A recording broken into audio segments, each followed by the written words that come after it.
What would you do if you woke up as the most useless noble in a fantasy world? You're listening to Novel Readerer. Today, The Greatest Estate Developer. Chapter 1, Part 1. Something straight out of a novel happened to me.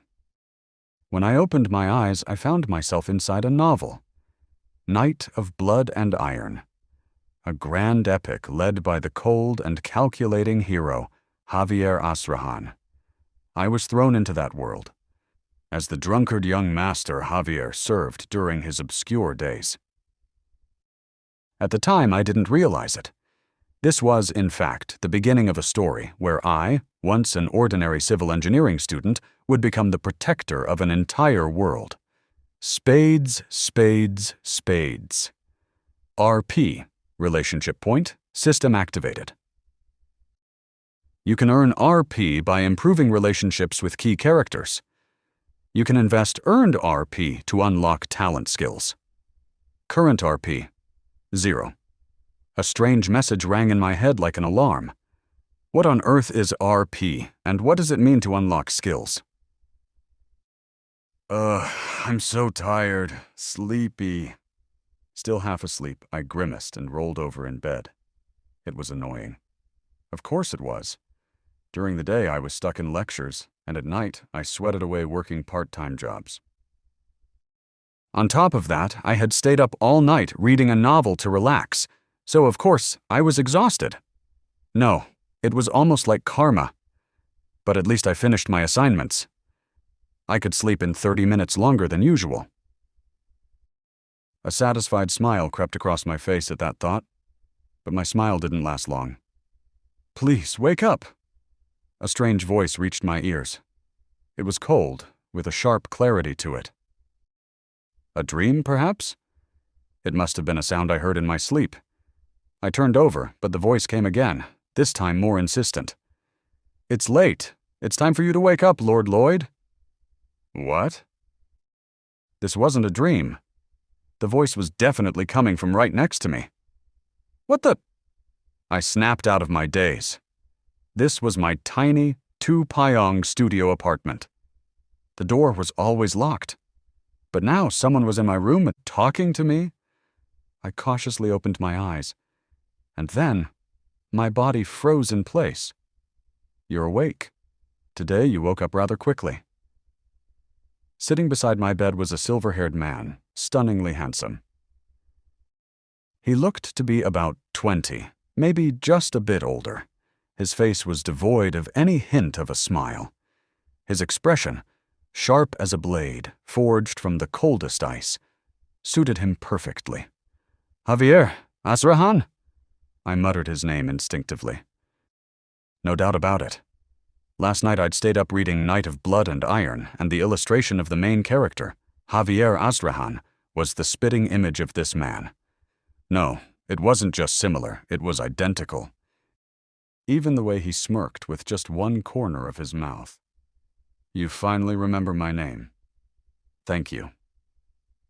Judging by his face, he didn't seem all that thankful. But why are you here? I blurted out without thinking. Javier's smirk deepened slightly. My lord has entrusted me with your protection. Your lord? My protection? Yes. Why? To prevent another incident like last night. Last night. You were so drunk that you couldn't walk. You caused a scene at the tavern, broke 3 tables, 5 chairs, 19 plates, and 6 candlesticks. Ah, and you also wrecked the pub owner's prized buffalo horn decoration. I'm innocent. Honestly, I was just reading a book in my studio apartment, but my head throbbed as if suffering from a hangover. How unfair. Sigh. At least give me some water. I wanted to clear my head. Javier handed me water, which I gulped down, and I took in my surroundings. The room was unfamiliar, clean, and spacious. It was a far cry from my dingy two-pyong studio apartment with its yellowing wallpaper. This place is fancy. Could it be that I really had been transported into a novel? And as a noble, no less? I began to accept this new reality. Compared to my life scraping by in a studio apartment, this was heaven. But something caught my eye. "What's that?" I pointed to a red slip of paper stuck on the cabinet opposite my bed. It wasn't just the cabinet. A massive bookshelf, a snack table, even the chair Javier was sitting on, all the furniture had the same red tag. And even the bed I was lying on. No way. I gulped involuntarily. Javier answered my unspoken question. "Have you forgotten? It's a seizure notice. It was posted yesterday." A short, succinct answer. And suddenly I remembered. In the early part of the novel, the barony Javier served collapses. The baron and baroness are tricked by a swindler, lose all their wealth and land, and commit suicide. And their eldest son, Lloyd? He drinks himself to death. Javier afterward buries Lloyd and leaves the estate, marking the beginning of the hero's grand saga. So I've possessed the wastrel son who dies of alcohol poisoning at the beginning of the story. Any excitement about becoming a noble vanished quickly. This was bad. Very bad. Spades, spades, spades. Sigh. It's real. It's all real. A few hours later, now Lloyd, stood in front of a mirror. The same mirror, like all the other furniture, had a red seizure tag on it. In the reflection was a man with sleek black hair and handsome features. It was Lloyd. So that's me now. To be honest, I still didn't fully believe it. But I didn't hate it. No, to be completely honest, I kind of liked it. Life back in South Korea had been nothing but a struggle. It was just a series of hardships. I had once been the only son of an ordinary family. Like everyone else, I had taken the college entrance exams. I ended up studying civil engineering. Then came the military service. But during my time in the army, disaster struck. A real estate scam crushed my parents under debt. They left behind a mountain of debt when they passed away. Everything was seized, the house, any remaining assets. I had to renounce my inheritance just to avoid inheriting their debts. If it weren't for low-income scholarships, I wouldn't have been able to stay in school. I studied hard, but living expenses were a whole other problem.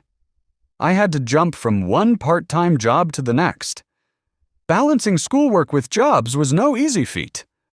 A tiny two-pyong room where I constantly got nosebleeds from exhaustion.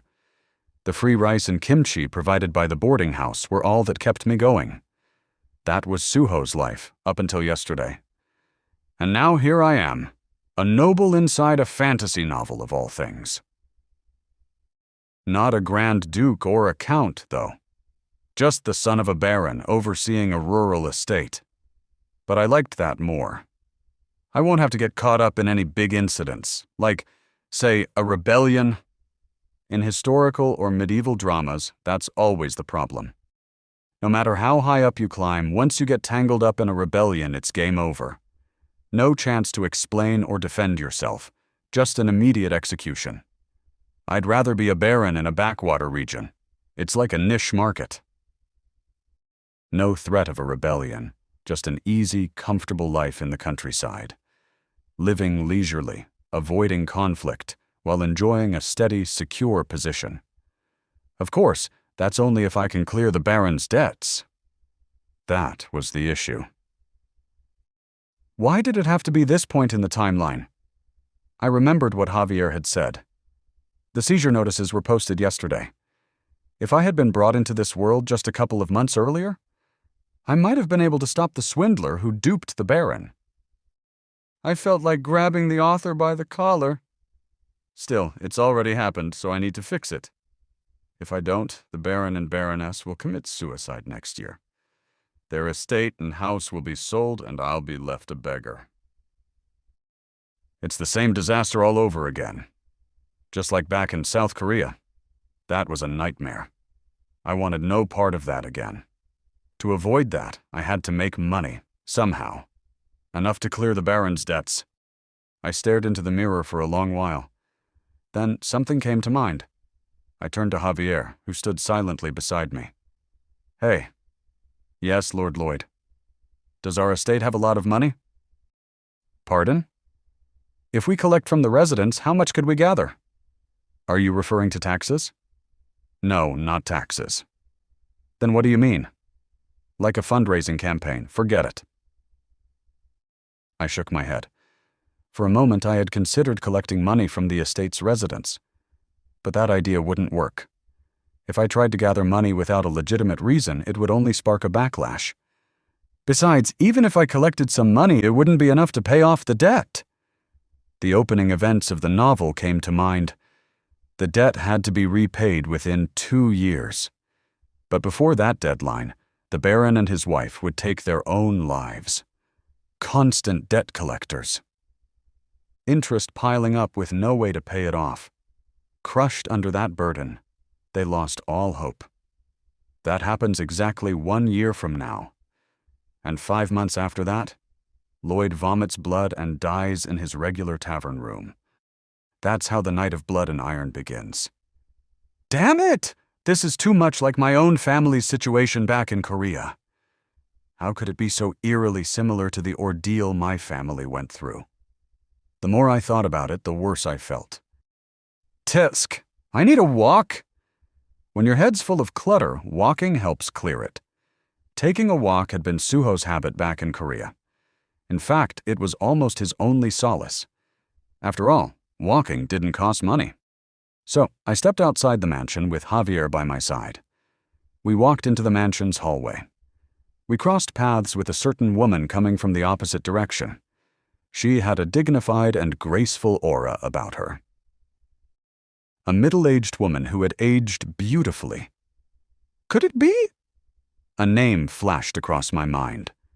Marbella Frontera, the lady of the barony and Lloyd Frontera's mother. In this mansion, the only woman with such an air would be her. I gulped nervously. Why now, of all times? What mother wouldn't recognize her own son? What if she found out I was an imposter? Thankfully, my worries were unfounded. As soon as she saw me, the Baroness clicked her tongue disapprovingly. Are you going out to drink again?